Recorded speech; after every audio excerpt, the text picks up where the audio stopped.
So hello and welcome to the Justice and Coffee podcast. Now, I want to dive straight in this week. So pin your ears back, all right? This is actually important. On this episode, we have Justine Currell coming in to speak to us. Justine is the Deputy Police and Crime Commissioner for Bedfordshire Constabulary. She's also one of the directors at Unseen. Now, if you've never heard of Unseen before, they are a charity that provides safe houses and aftercare services for people that have been identified in this country as victims of human trafficking and modern-day slavery. They also run the UK Modern Slavery Helpline. So if you recognise signs that lead you to believe someone may be a victim of modern-day slavery and human trafficking, and you don't know if there's enough information there to call the police, but you feel it's worthy of recording somewhere and reporting somewhere, then this is exactly the number that you need to have.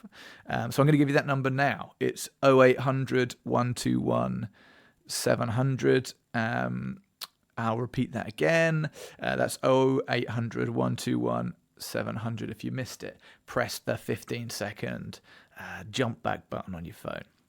So that's what they do. Let me give you a scenario. Okay, you're a postman or an electrician, or for whatever reason you have access to somebody else's house, and you notice actually that house is in a horrible state of disrepute, and it's evident that there's a lot more people living there than really that property is designed to take. And I'm not talking about signs of like children's toys that might suggest it's a family house, but it seems there's a lot of adults living there, and it's in a really poor state of affairs, that property. Now that's maybe not enough to say, oh well, these are clearly people that are experiencing a condition of slavery. Maybe that's a stretch, but it's interesting. So it's well worthy of actually calling the Modern Slavery Helpline and saying, hey, this is the address.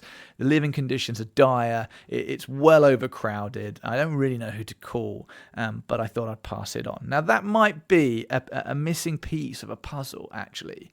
That's going to be really valuable intelligence, if indeed that might be a case of human trafficking. It might have needed that little report to be enough to put a warrant in and release people from slavery. You don't know unless you pass that information on. I'll give you another scenario. Okay, you work in a high street. On that high street, there's a massage parlour open silly hours, night and day. It's flipping 10:30 and the thing's still open, or 1 o'clock in the morning, the massage parlour's still open.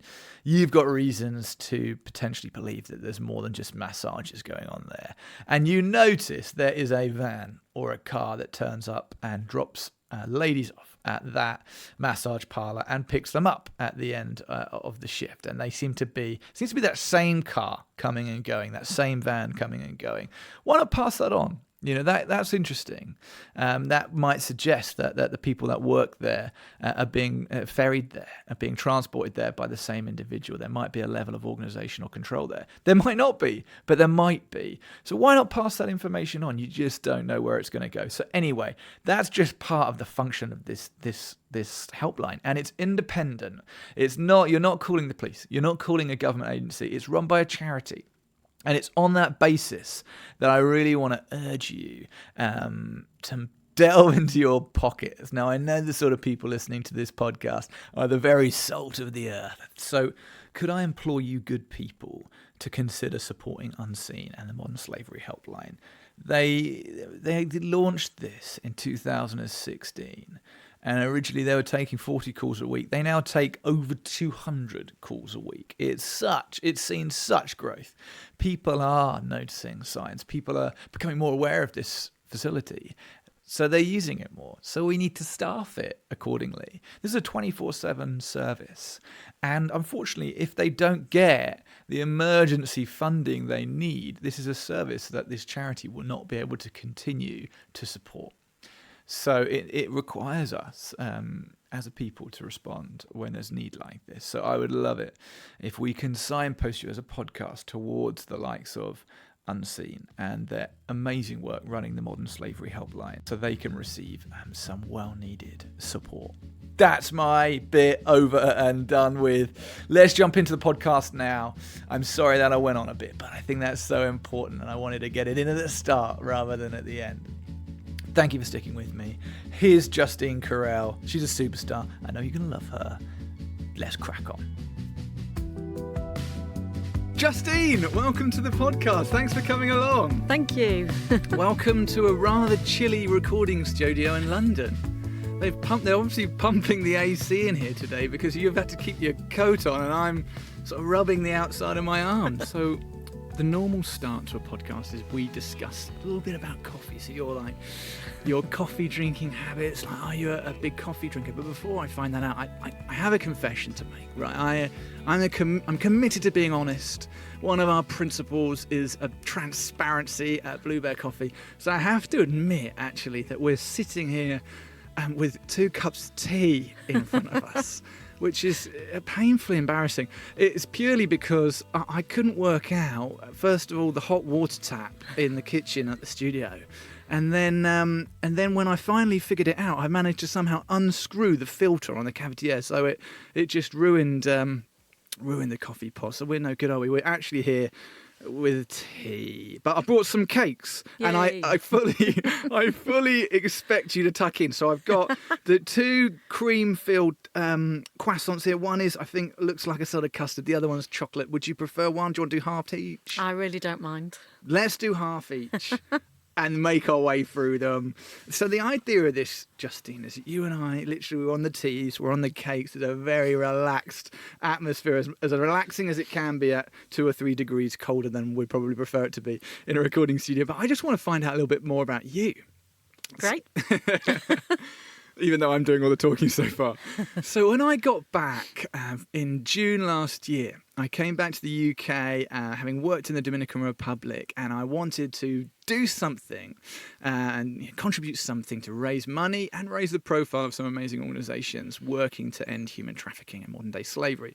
So I looked to proactively increase my network and go along to as many events as I possibly could do. And in almost all of them, you were the keynote speaker. I do get around. Flipping heck. Everywhere I go, it would be like, keynote speaker, Justine Currell. I even saw you on the BBC the other day, on the Victoria Derbyshire show. I can't avoid this woman. So finally we got some time to sit down together, get to know one another. But I kind of want to know a little bit about you. So where did your journey... And I mean, I can introduce you now as the Executive Director at Unseen, who we can talk a little bit more about later, and also the Deputy Police and Crime Commissioner of Bedfordshire, where you started the day-to-day. So there's loads I want to talk to you about, but I'd love to know where that started for you. Well, my career started when I was 16. So, social policy was always a really big thing for me. And throughout my career, I've worked on various different aspects of social policy, and that culminated in my last job with the Home Office, working on modern slavery, human trafficking, and it was an area that really captured my attention, actually, because it was one of those areas that you knew not many people knew about. We knew that the police response was probably not as good as it should be, and really wanted to do more in this area. And had a bit of a whirlwind, really, in terms of the work that I did at the Home Office, and then leaving the Home Office and moving into Unseen as a modern slavery charity. Just the opportunities that has given me has been amazing to work with some fantastic people in the sector, but also to work with vulnerable people who need our help and support. Yeah. So if I was to take you back to that 16-year-old, you mentioned at the start of that you were always interested in social policy. So I kind of find that slightly unusual. As a 16-year-old, I definitely didn't have my mind in the subjects of social policy. Like, what was that about? Did you study it at high school or what? Well, I think, for me, I was quite a strong-minded 13, 14-year-old. Very, very clear views about what I did and didn't want to do at that time. Right. I went to a girls' school, an all-girls school, and quickly realised that actually I wasn't getting the same opportunities as some of the male counterparts in the boys' school. Interesting. And so thought, why is that? I like woodwork. Why can't I do woodwork when I get to year 3? And so that really set me on a journey of wanting to try and achieve as much as I possibly can. And that brought me on to realising that there are many inequalities in the world. And so that really set me on that path of looking at social policy and thinking, what could I do to really make a difference? Wow. And that's where I started my journey. I didn't want to go to college. I didn't want to go to university at the time. I have since got a degree, but it was a really kind of whirlwind journey from school straight into the civil service, and then just working my way around different departments and working my way up and realising that actually I could really make a difference in making sure that I talk to organisations and agencies and really bring that back into the centre and start to influence that policy. And then when I had the opportunity to leave the civil service after 28 years, which not many people do, Yeah. tends to be a lifelong career. For me, it was really about wanting to make much more of a difference. So the opportunity to see what you could do at the centre, build a framework, but then actually get down operationally, really make an impact, have those ideas, those innovative, creative opportunities to really start working with others on the ground and start to make a difference. And, it's been a fantastic 3 or so years with Unseen so far. See, I think that's fascinating that even at 16 you had that quite a high level view, right? Rather than maybe think, well, equality means something to me, being right, being fair, there's something on my heart about that. Maybe I'll be a lawyer, maybe I'll join the police force, maybe I'll do something that might be a little more, I don't know, maybe a coherent or just an obvious response to that part of you. But actually to go into policy is really interesting, because that's not where my mind would take me, but it's absolutely an effective place to be, to make large-scale impact, like systematic reform. So, wise head on your shoulders for a teenager, like no doubt about it. I think my mum and dad would have said strong-headed, but Strong head on your shoulders as a teenager, no doubt about it. So what did that look like? You're 16 years old and you're working in an office when your friends are at college or going to uni or whatever, and you're there. Was it in Manchester or? No, I moved to London. Oh wow! What at 16? Yeah, well, just outside of London. But my first job was in Wood Green in London, working in a benefits office there.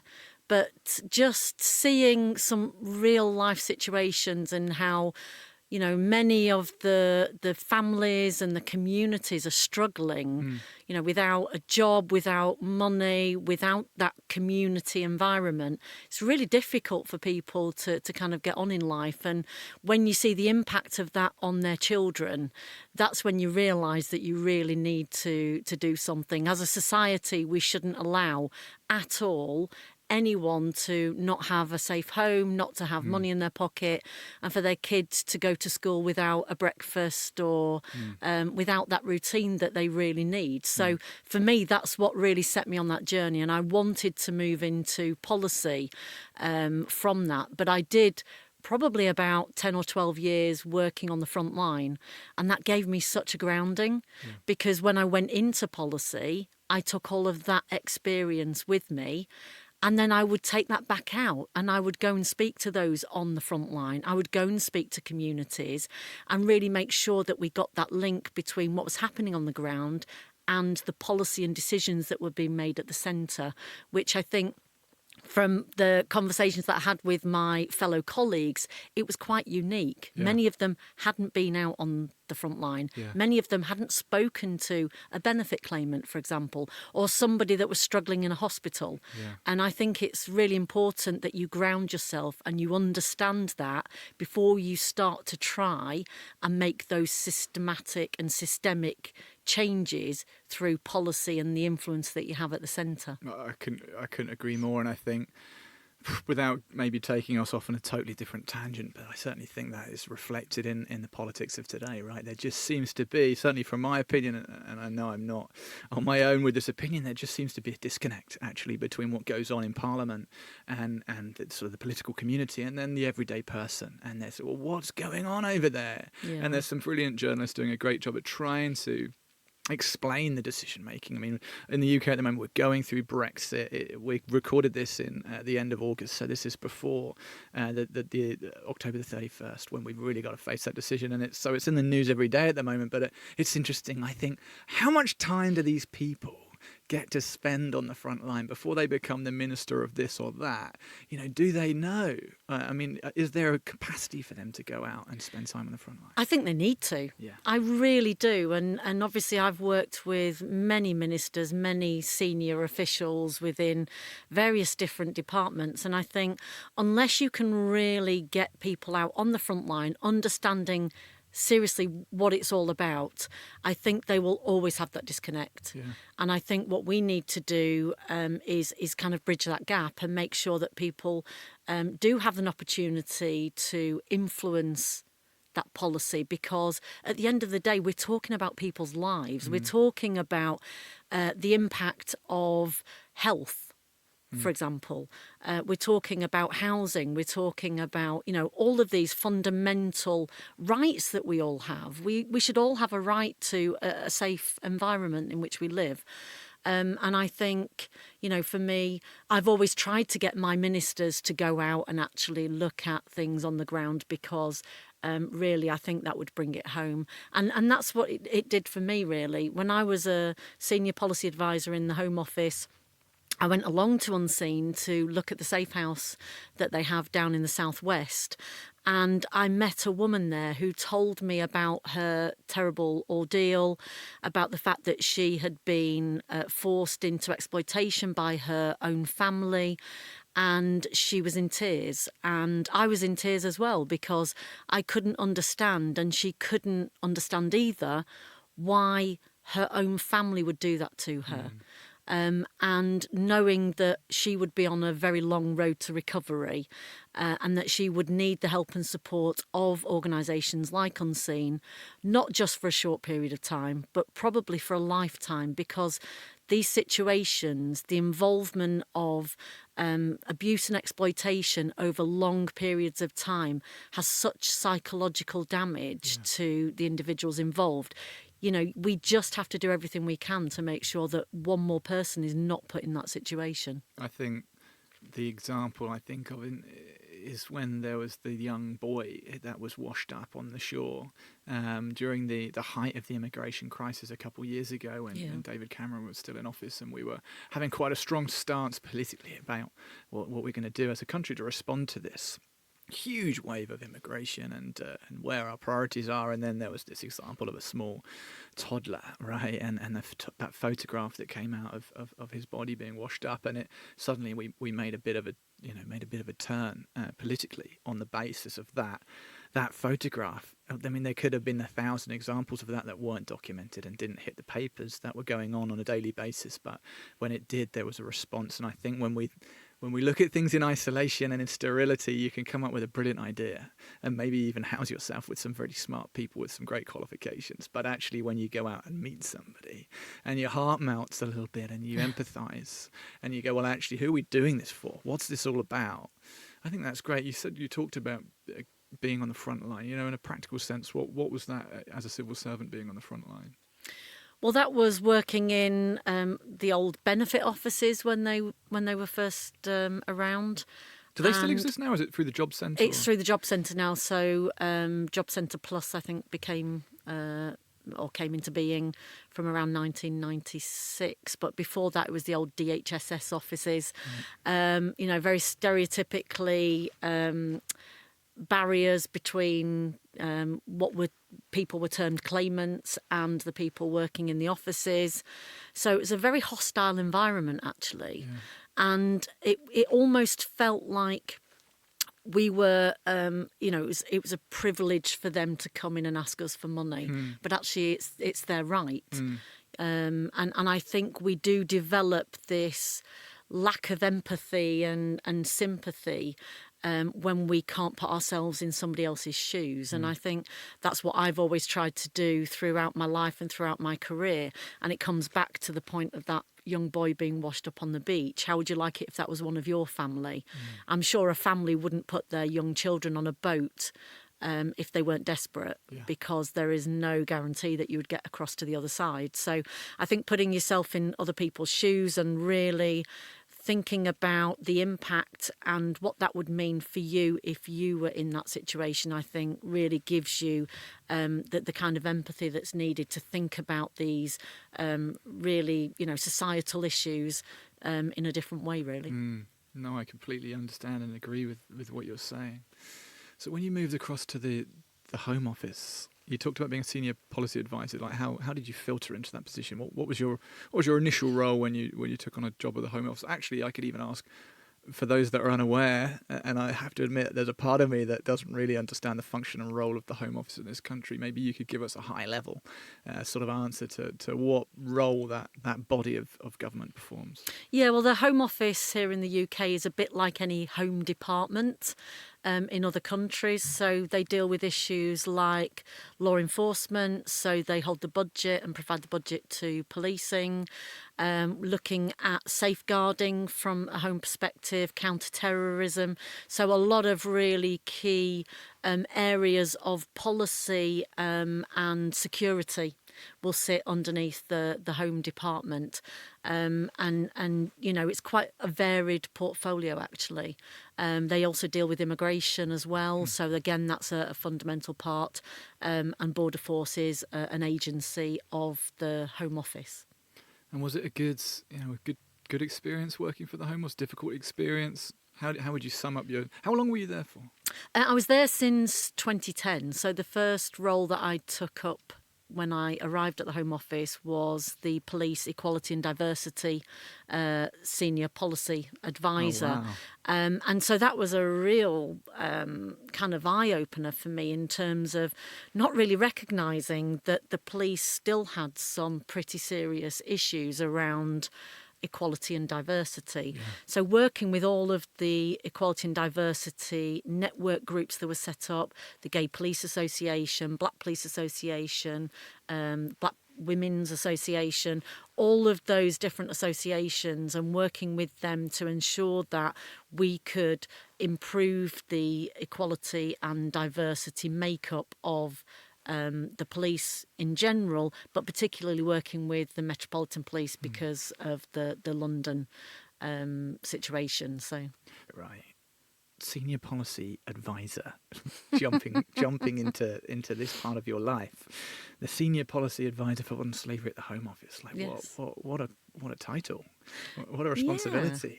Yeah. Well, it was interesting actually. So when I moved into that role, I was given the role. It was actually human trafficking and acquisitive crime. What on earth is inquisitive crime? Well, acquisitive crime is more the kind of lower level burglary, theft from a motor vehicle, that type of thing. So it's your kind of lower level crime. But it was very odd for me that I was given a role that included something that was very hidden, very serious and international, with something else that didn't seem to sit very well with it. Huh. So it was. I only had those two aspects of the role for about 12 months, and then I think it quickly became apparent that we needed to have that focus on human trafficking. It was around the time that we were signing the EU directive on trafficking human beings, and as the UK, we had not signed that initially. Why was that then? Was it just not? Did it not work for us, or? Well, it was more around the negotiations. So signing up early to a directive can mean that whatever changes are made during the negotiation process, ultimately you've already signed it and then you have to agree. Right. So the UK decided that it would sit outside of those negotiations and would wait and see where the directive landed. And I think this was particularly around working through the impact with immigration as well. So always that eye on immigration policy. But, again, it was a privilege to see the UK through the final signing of that directive. Wow. And that kind of kick-started the work in the UK. And I was working with 4 or 5 police forces across the UK who were really kind of on board in terms of understanding human trafficking. We didn't call it modern slavery then. And really trying to get them to encourage their counterparts, the police forces within their areas and regions, to actually take the issue seriously. And then pretty much out of the blue, being asked by the then Home Secretary, Theresa May, to write a bill, a modern slavery bill. Wow. And the premise to that was a Centre for Social Justice report that was written, and it highlighted 79 areas where action needed to be taken by the government to improve our approach to human trafficking. And one of those was that we should call it modern slavery. We should call it what it is. And that's where the term came from. And so from that point in 2013, May 2013, I had one member of a team, so pretty much a small team, the smallest team you can get. Yeah, a team of two. And over that summer period started to develop the Act principles, what we'd want to see in it. And obviously that's a really difficult process because you have to work with all of your agencies, all the NGOs within the sector. You have to work across government departments. So anything you want to change, there are probably 15, 20, 30 stakeholders that you have to engage on each provision that you want to put forward. Wow. So I started out with a list of 17 provisions. And by the time we got to the point at which we had a draft bill, only 5 of those were in there. But many... And looking back now, 16 of the 17 I had on my initial list made it into the Modern Slavery Act. Amazing. One of the key ones is Section 54, which is transparency in supply chains. So, this was a real issue for me in terms of working with businesses and trying to find out what more businesses can and should be doing. I was working with a small number of retailers and really trying to understand what they needed. And interestingly, many of them were saying, we need legislation. We need to be able to have that level playing field so that we can encourage others to do the same, to take this seriously, and really work collaboratively with us. And so I spent a number of months because transparency in supply chains wasn't in the legislation when it first entered Parliament. And I worked quite hard internally to ensure that we managed to get that in at a later date. But I think that's the one element of the Act that's really kind of held the UK up as a world leader. There were good provisions in the rest of the Act, but that was the one thing that the international community stood up and took notice of, because the only other place in the world that had similar legislation was the state of California. Oh, wow. So it was a case of looking at that legislation, taking on board the way in which they had developed that, recognising that that was a one point in time, so it's only ever asking businesses to say once what they were doing to tackle human trafficking, whereas I wanted this to be an iterative process, so really getting businesses on that continuous improvement journey, getting them to think about where they are now, where they think they need to be, and the steps that they take in between. And since we introduced that legislation in 2015, there are a number of other countries that have now brought similar legislation forward. So it's brilliant to be at the forefront of international change, really. That's amazing. And there's that 16-year-old again, right, who wants to work in policy. Justine, that's incredible. You mentioned the Centre for Social Justice, right? So What was that, and how did that lead to it? The reason I asked is because I understand Christian Guy was involved in that. Yes. Christian is the CEO of Justice in Care. We had Julia Immonen came on as a representative of Justice in Care at the start of this podcast. So I'm sort of basically bragging that this massive piece of legislation and the people behind it. I've spent time with Justine, who's in front of me, and Christian is a friend too, and we're connected to them. So isn't that amazing? And what you're doing is incredible. So, and the fact that it's reciprocal, right? Or that's not the word. What's it when someone wants to identify and go, well, actually, we want to do a version of this. Maybe this will work in our country, and that's amazing. How are we doing? I understand we had a review of the Modern Slavery Act. So the Modern Slavery Act came out 2015. Yes. Where are we now? 2019. Well, it was relatively recently reviewed, wasn't it? Because I know when Theresa May was going to get out of government, she passed a number of sort of ratifications and said, I want to cement these before I leave. I want my legacy to be positive, at least on this subject. What have we been updated with? Where are we in today? Well, I think just going back to the Centre for Social Justice. Oh gosh, yeah, I've asked you two questions, one at the that's start, fine, one that's at the fine. end. I've logged the other one. The Centre for Social Justice was set up, so a bit like a think tank. It was run by Ian Duncan Smith. This committee was set up to look at human trafficking, the issue of human trafficking. Christian Guy was involved in that. Andrew Wallace is Yes. the CEO of Unseen. Sorry, Andrew, I meant to mention you too. He was one of the editors of the report. And so 2 years of work went into identifying how the government could improve its response to human trafficking and modern slavery. And then that was the catalyst for the Act.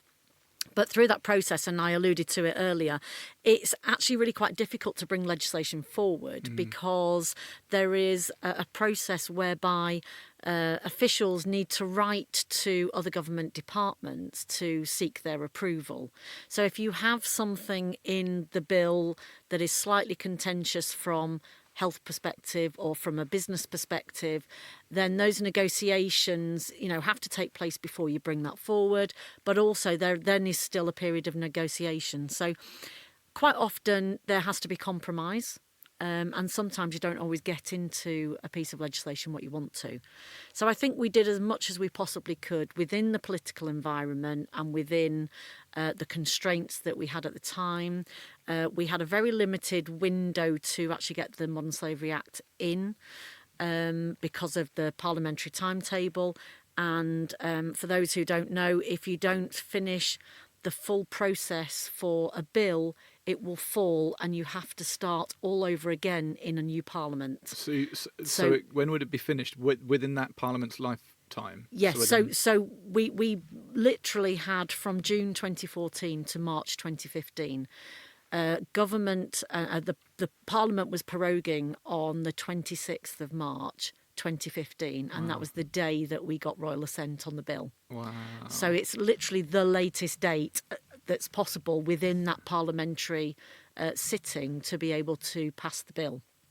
If that hadn't have happened, we would have had to go through every single process again, which would have been another 12 to 18 months.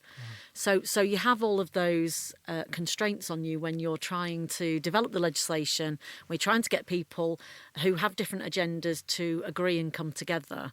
So the Act has been, it was great to work on that. It was great to be part of that history. If you think about, the history of the Atlantic slave trade and kind of where William Wilberforce and all of that. And then knowing that this is really, we had legislation before. So we had legislation in the Sexual Offences Act, which focused on human trafficking for sex exploitation, in the Immigration Act for human trafficking for non-sexual, so other forms like forced labour. And then we had the Coroners and Justice Act in 2010. So part of the role of the Modern Slavery Act was to draw those three aspects together and really give it a very clear focus to enhance the tools that law enforcement has to really tackle the issue, and then to look very closely at what victims need. And I think we managed to get through in terms of the tools for law enforcement. I think they are quite strong. It's always difficult because we're talking about some of the most serious offences on our statute books. They now carry potential life sentences. So we're not talking about something that's insignificant.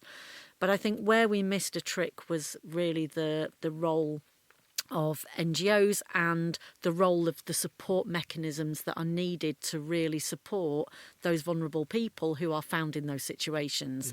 And so a lot of the Act was left to future iterations and future regulations that hadn't yet been established, because we were going through a period of change and we needed to make sure that what we call the national referral mechanism, which is the mechanism for identifying and then supporting people, was really the best it possibly could be. And the government has been working on that over the last 2 to 3 years.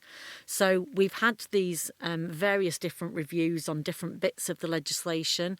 I think we really do need to strengthen support around victims and the provisions for victims. We talked before this podcast around the fact that, you know, most people would get 45 days and then be expected to move on.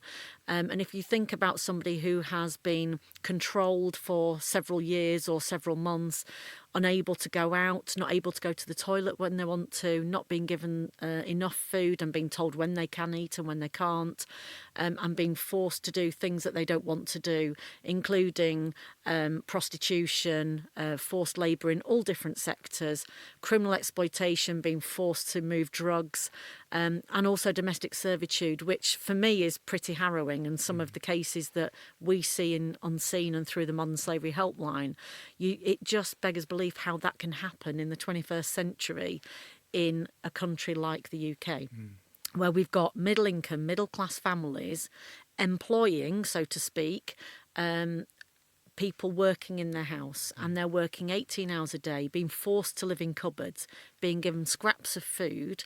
And one of the first cases that we came across through the Modern Slavery Helpline was exactly a young woman in this situation, desperate because she's had her passport taken from her, not able to leave the family home because most of the time they went out, they locked her in.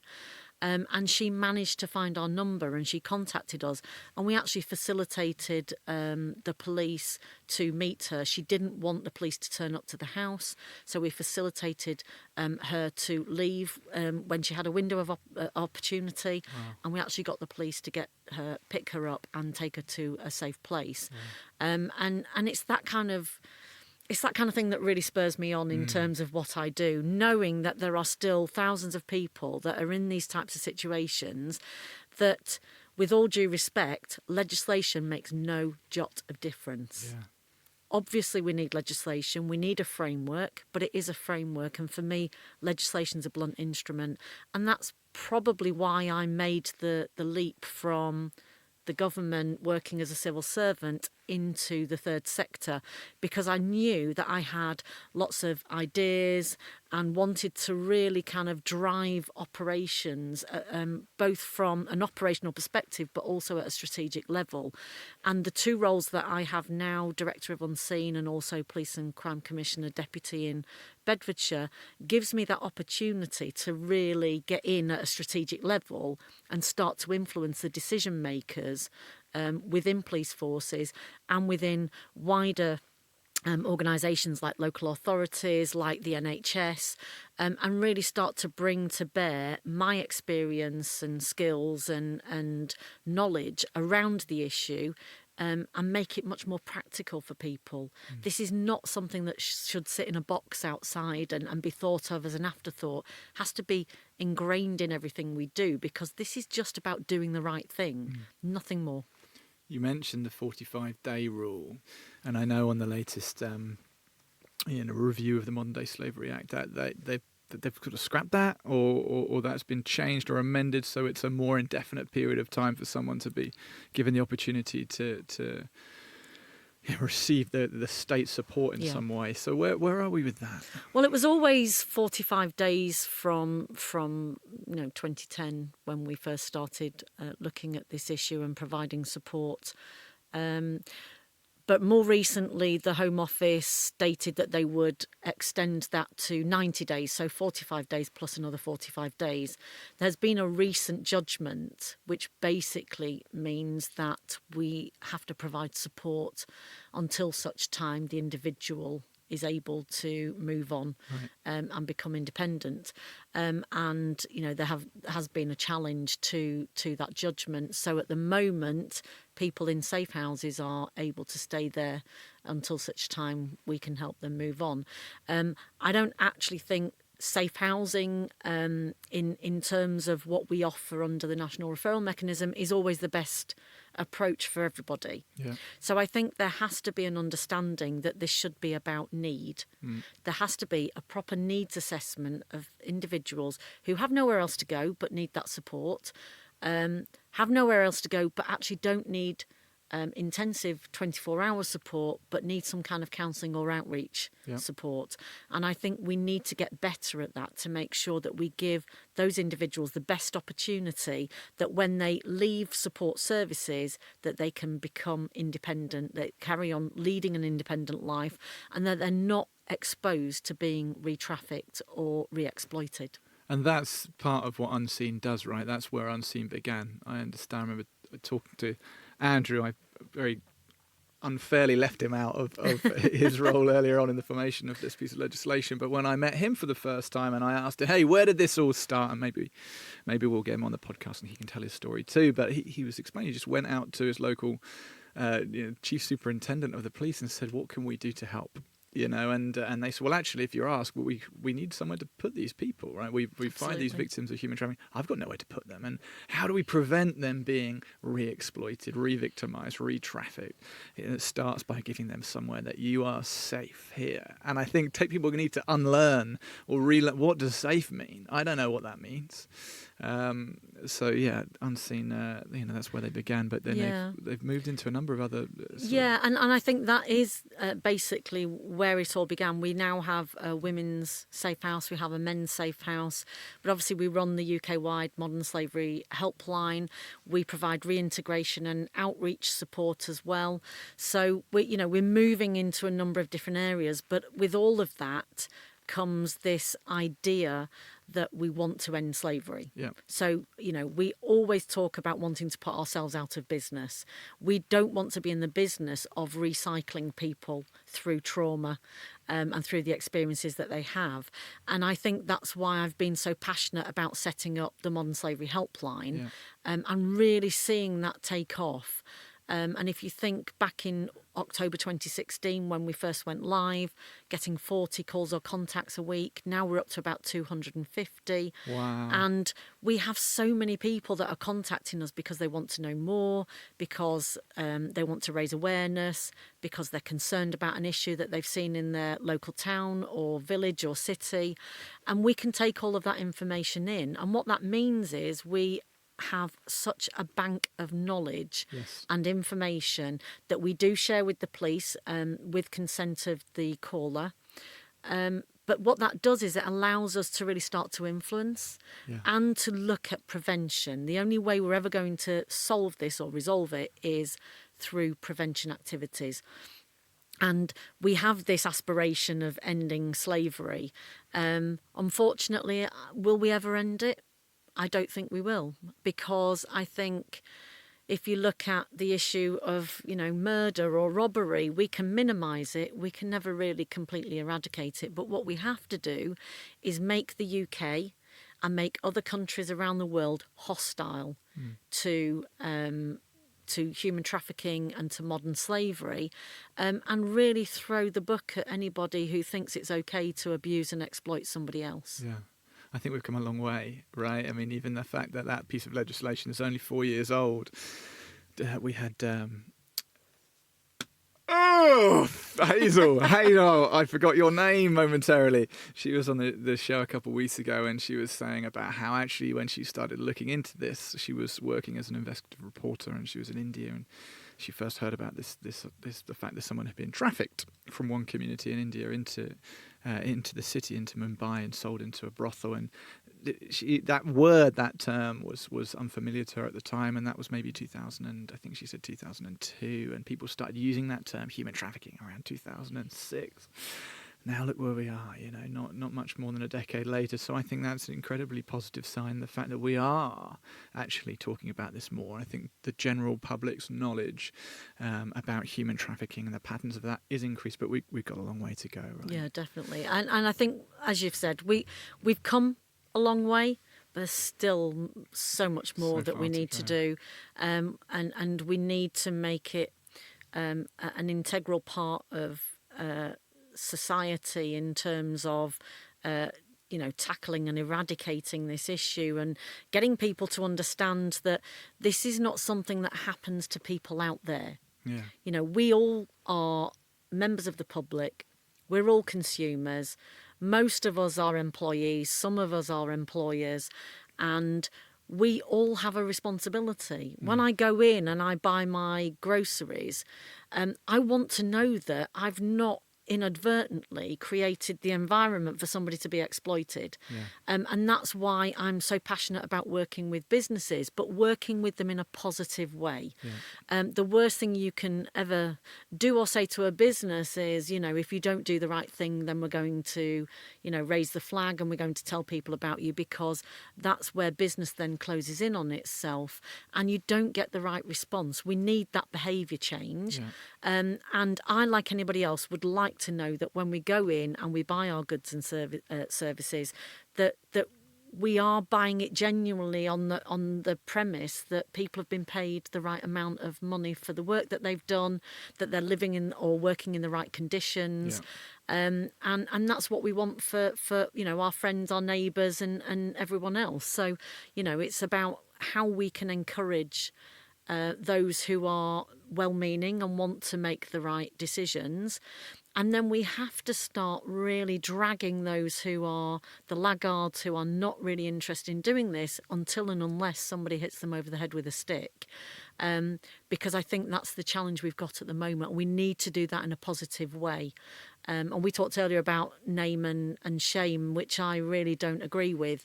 And on Scene, we talk about name and fame, because we think it's really important that those who are doing the right thing get the credit for doing that. And that we can say, well, look where this leader is.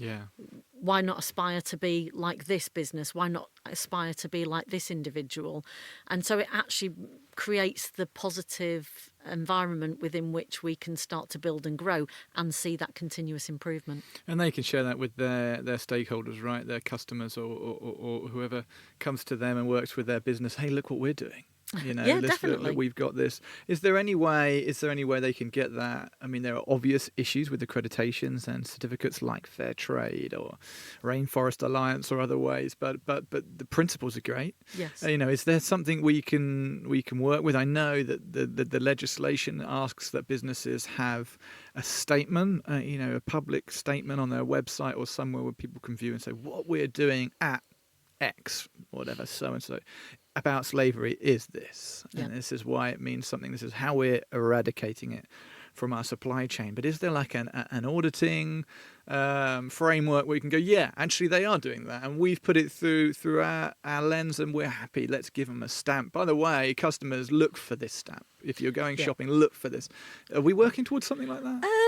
Yes and no. So I think what we need to recognise is that we can never genuinely ever say something is completely slavery free and will remain slavery free, because unfortunately we're talking about people who are pretty adept, quite often criminals, who are infiltrating supply chains for their own benefit.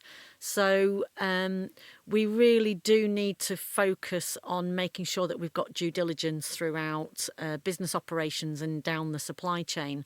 So I know there are a number of initiatives. We're bringing one out called Back to Source, which is looking at auditing, but from a different perspective around continuous improvement. Because for me, auditing has its place, but it can kind of lull you into that false sense of security of thinking, well, somebody's checked for me, ticked all these boxes, and so I can just move on. But actually things change on a daily basis, and many audits and many auditing firms will tell a business, I'm coming to see you a week on Friday, and clearly when they turn up a week on Friday, everything's okay.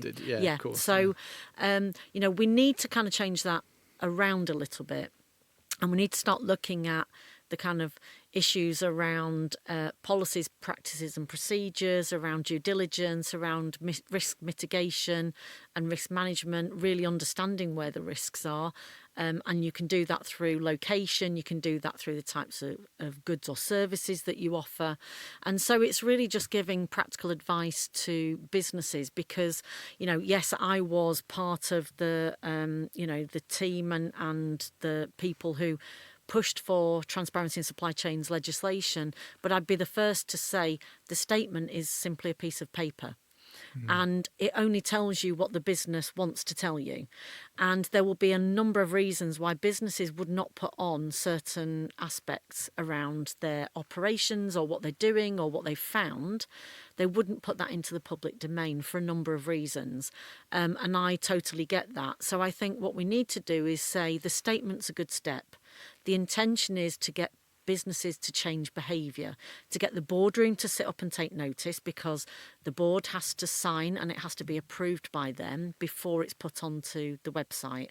We still have around 25% of businesses who we think are meant to comply with the legislation who have not put a statement out since the establishment of the Act and the legislation was brought into being. So we still have some who say either I don't care, I'll wait until somebody tells me I need to do it, even though there's a legislative requirement, or may think it doesn't really apply to me, or they really don't know what to do, and so they're waiting for someone to give them help and support.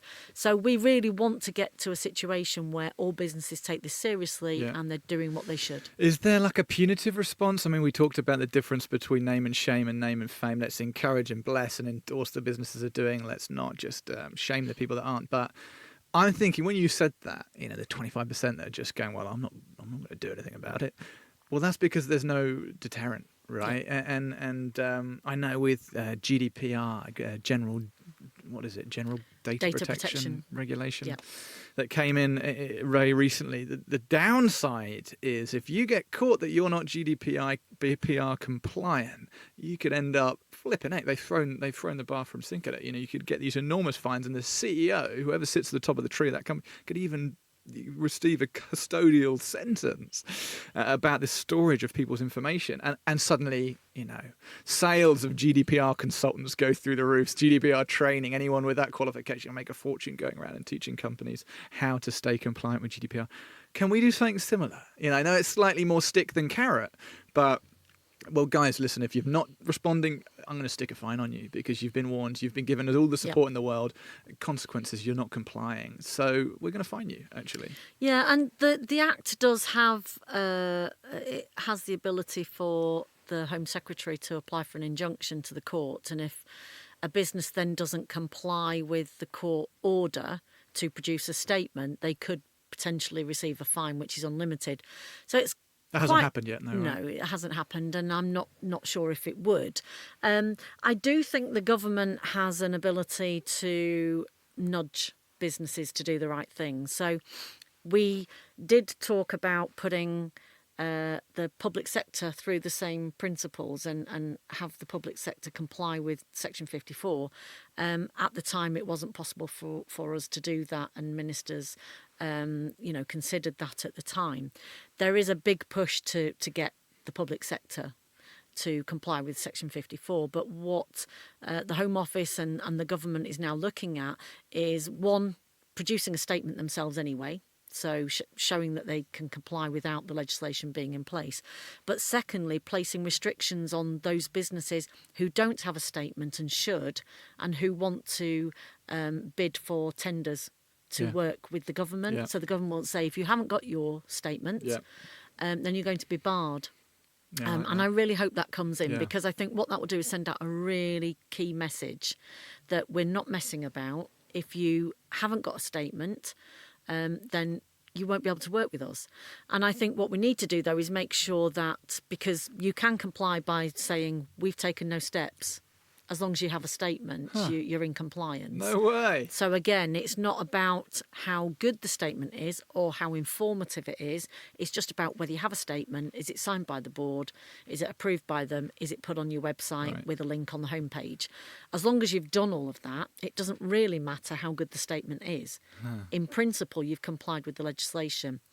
Clearly, the premise of the legislation was to say, well, if we're talking about all sectors, all types of business, over 36 million annual gross turnover, then we don't really want to be that prescriptive, because we want you to tell us what you're doing, and then it to be that kind of competitive element within business, that those within the sector will look at the leader and say, we want to be as good as them. Yeah. And so we'll create that environment where it's a race to the top, not a race to the bottom. But unfortunately, that hasn't quite worked as well as it could. And I think partly it might be because there isn't a central government register, so people don't really know unless they look online at individual companies, or they could look at TISC report, which is run by Social Enterprise down in the southwest. What's a TISC report? Sorry. So TISC report is it's a register of all of the statements that have been put out by businesses. So it's a company called Semantrica, and they actually scrape on the internet, and they will take information from those statements and they'll present that back, so that if you want to look at, a local high street retailer, you could put that information in and you could actually find that on tiscreport.org. So it's a really good way of being more transparent about what's available.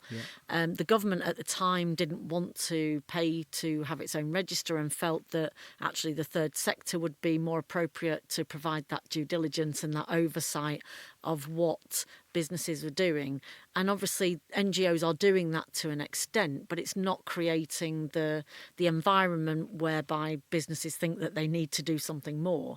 So if you've got somebody who hasn't complied over the last 3 or 4 years, unless you actually start to take steps to make them do that, they're going to remain non-compliant.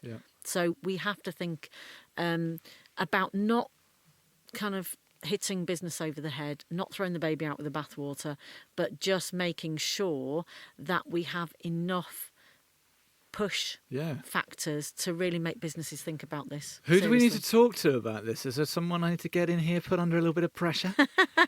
Well, you can try the new Home Secretary. Right, I'll put an email in. Priti Patel. Okay, thanks. I'll give her an email, see if she wants to come on the show. We've done exactly what we said we'd probably do and completely used up all our time. But I wanna always look for that silver lining. We've talked about some things that are somewhat a little bit depressing actually, but there's always hope, right? And what's your hope? What's your hope for this country and these issues? How can we make things better? I want you to leave me with a smile. Well, I do hope that we can end slavery in our lifetimes. I think it'll be a real challenge. I hope that we can have more empathy and sympathy towards those who are less fortunate, that we embrace diversity within our country, because I think it's a fantastic thing.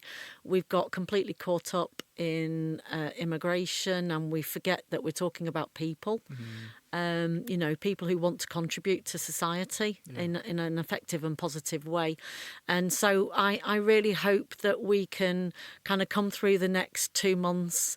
I don't want to swear and say the B word, but 31st of October will be pretty pivotal in our history, and I think it obviously can go one of two ways, but I'm really hopeful that we can still be seen as a country that people want to engage with, that people want to come and work in, and that we do continue to contribute effectively to the international community.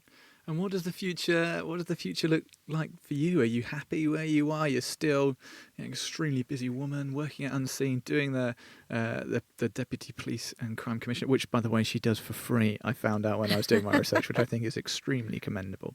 Are you happy doing that? I mean, I'm sure you are. But would you consider going back to government? Would you consider working in politics? I know I'd vote for you.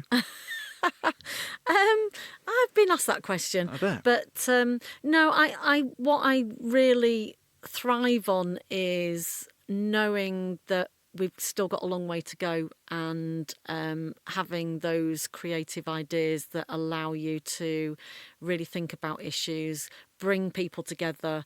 I've got a lot of contacts and experience around stakeholder management and business engagement, and so being able to utilise that effectively and recognise that me on my own, the Unseen in isolation, there's no way that we can tackle this issue on our own. So, collaboration is the name of the game.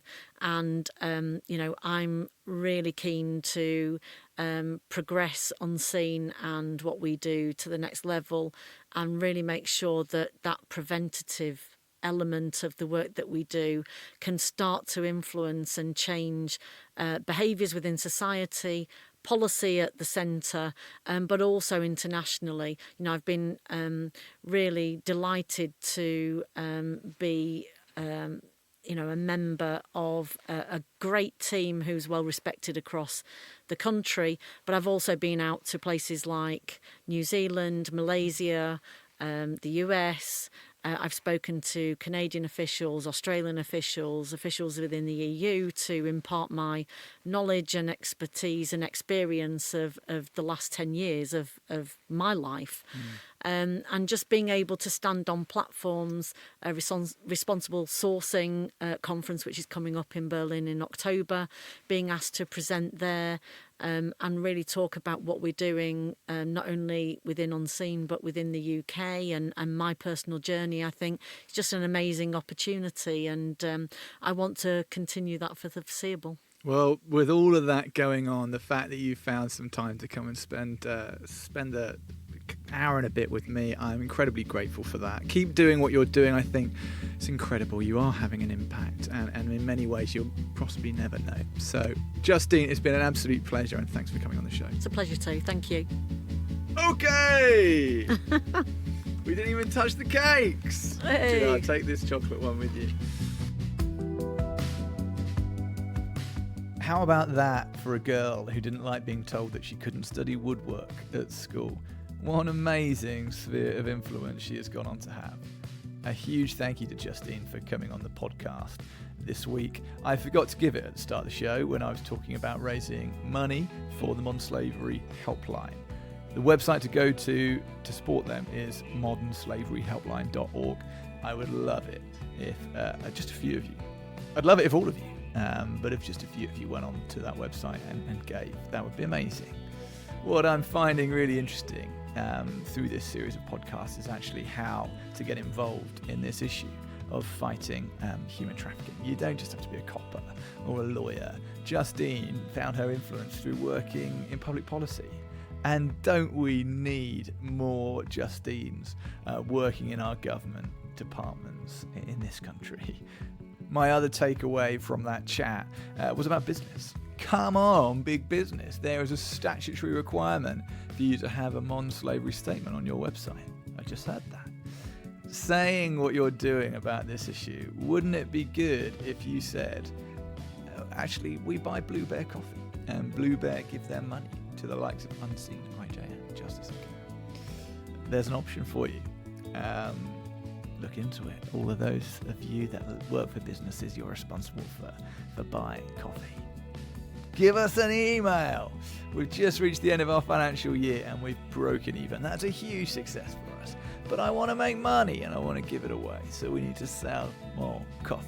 Get in touch. I would love that if you would. What am I talking about? I'm talking about Blue Bear Coffee Co. They are the producer of the show.